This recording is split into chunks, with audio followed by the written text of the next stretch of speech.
An insider look at Warren Buffett's portfolio. Welcome to Cash Street, where cash is always king. Throughout his career as an investor, Warren Buffett has outperformed the market with an annual average return of 20.9% as opposed to the market's average return of 9.9%. Now, this might not seem like much, but when you take compound interest into account, Buffett's cumulative return was $2,404,700 and 48% as opposed to the market's $15,500 and 8%. Compound interest is to blame for everything, although I will not go into detail about it in this video. I'll be talking about Warren Buffett's current holdings and going through some of the stocks that have made him wealthy as well as the ones he has chosen to make him wealthy in the future. Let's go right forward to Warren Buffett's largest holding in any stock, which is Apple. Keep in mind that these are the holdings of the investment firm that Warren Buffett oversees, Berkshire Hathaway. Apple represents 23.77% of Berkshire's investment portfolio, and the company has stock valued at $46.7 billion. Now, I'm hoping that you guys have heard of Apple before. You probably already know that their products are available all over the world, and they're undoubtedly the most well-known company in the entire world. They make phones, of course, but they also produce laptops, watches, and iPods, and they have a service called iTunes. Although they generate revenue in a number of different ways, the sale of iPhones represents their primary source of income. Now that Apple is Warren Buffett's largest holding in his stock portfolio, the question is why he made that choice. And Buffett previously discussed the reasons he holds Apple stock in such utmost respect. To start, it's because Apple consistently produces incredible goods, and it has a devoted customer base that is willing to pay significantly more for Apple products than for those from other brands. And they're all determined by the brand name and product quality. Buffett is responsible for this moat or competitive advantage of Apple. The second would be the price. When Buffett acquired Apple, the stock was trading for a wonderful price relative to the company's worth. Even now, the stock is still trading for a beautiful price. The PE ratio is just 17, which is still excellent but not as good as it was when Buffett purchased it. The largest bank in America, known as Bank of America, is the second largest stock in Warren Buffett's holdings. Therefore, Bank of America represents 12.39% of Buffett's whole portfolio and is worth $24.7 billion in total. It's not necessary for me to go into great depth about Bank of America because it's very clear what they do: commercial banking, personal wealth management, investment banking, risk management, and etc. that other banks perform in these areas. For quite some time now, Warren Buffett has been purchasing shares in Bank of America. He first did so in 2011 when the bank was still suffering from the effects of the financial crisis, and he continues to do so to this day. The key justification for this is that Bank of America is now trading at a fairly favorable price. At the time this film was being produced, BAC was dazzling for a price of slightly around $30 and was generating earnings of $2.80 per share. This results in a ridiculously low PE ratio for it, 10.5, in comparison to most stocks. The fact that Bank of America pays a nice dividend of 72 cents on top of all of this, giving it a yield of 2.44%, was one of the main reasons why Buffett invested in the company in the first place, along with its ridiculously low price. I don't want to talk too much about the stock because Buffett bought it for a reason that is very similar to why he owns Bank of America. But Wells Fargo is Buffett's third largest holding at 9.93% of its total portfolio. Wells Fargo is a provider of banking mortgages and the best in credit cards and financial services. He simply paid a low sum for it. On a pure earnings to price ratio, Wells Fargo is actually less expensive than Bank of America. Its PE ratio is really under 10, which is quite low. Buffett actually has a few more bank stocks in his portfolio, primarily due to the low price in relation to the company's value. If you're interested in learning more about a company's value, this is one of the topics I teach, and the link to the course is, of course, in the description. Coca-Cola is still one of Warren Buffett's top stock purchases, and he has said that he will never sell a share of the company in his lifetime. So back in 1989, Warren Buffett invested in Coca-Cola.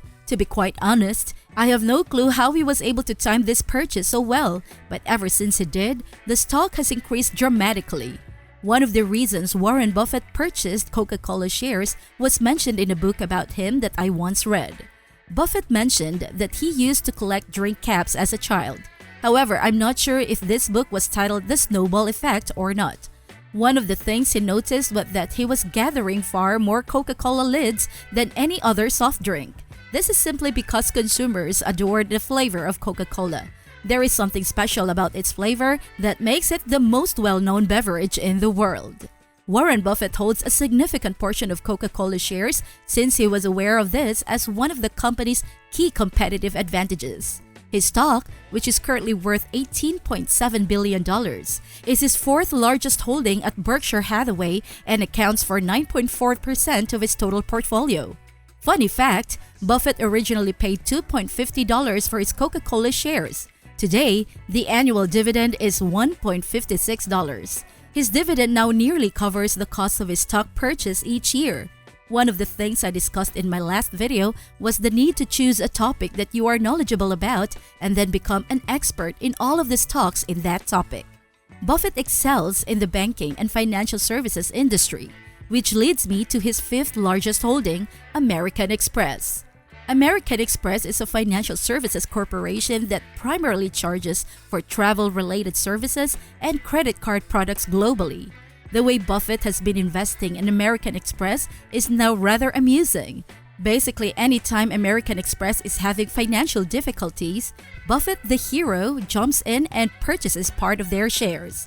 He did this in both the financial crisis of 2008 and in 1963 when they needed capital. Buffett always exhibits greed when others exhibit fear, and this is one way he acquires stocks at discount prices. However, one unfortunate stock that Buffett recently owned is Kraft Heinz, which accounts for 5.33% of his portfolio and has a total market value of $10.62 billion.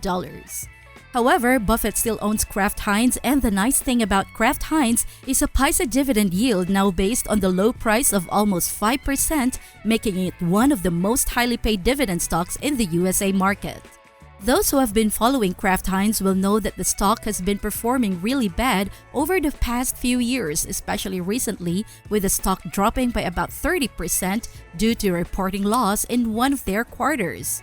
I wish to group the following stocks together since they are all related to the banking and financial services industry. I've already described why Buffett has a big exposure to bank stocks in his portfolio, including the fact that he is okay with them. Understanding this specific area is one of his competitive advantages as an investor. Additionally, several of these sector companies have recently been trading for very favorable levels, which is why Buffett has been buying up many bank stocks over the past year or so. 3.1% of the portfolio is held by Warren Buffett's Berkshire Hathaway, while 3% is held by US Bancorp, 2.2% by JP Morgan, and 2.5% is held by Moody's in the Bank of New York Mellon. I won't cover the other stocks in Buffett's portfolio since they are all rather minor positions, and to be honest, I don't want to overwhelm you with information. Instead, I'll simply briefly go through the next four largest positions in Buffett's portfolio. Let's only focus on the important stocks in Buffett's portfolio. Delta Airlines in his 11th largest stock holding at Berkshire, accounting for 1.8% of his total holdings. I recall that Buffett formerly said that he would never make an investment in the airline sector, but in more recent years, Buffett has altered his mind and now holds a few airline companies. There are currently only about 4 major airlines in the USA, creating an oligopoly in the airline industry, which is why he owns airlines today. Additionally, airline stocks have recently been trading at appealing prices. For instance, Dow trades at PE ratio of just 8.9. Goldman Sachs is listed at 1.8% of Berkshire's share portfolios. And I've already explained why Buffett owns so many banking stocks. Therefore, I won't go into further detail. Southwest Airlines is stock number 13, and yes, I explained why Buffett owns airlines. Southwest accounts for 1.4% of Buffett's overall holdings. Buffett is utilizing his position as the 14th largest company to slightly familiarize himself with the automobile menu improvement sector. He is carrying out this through the General Motors stock that he purchased in early 2012 and more recently in the fourth quarter of 2018. These 14 stocks represent Buffett's largest stock investments as of 2019.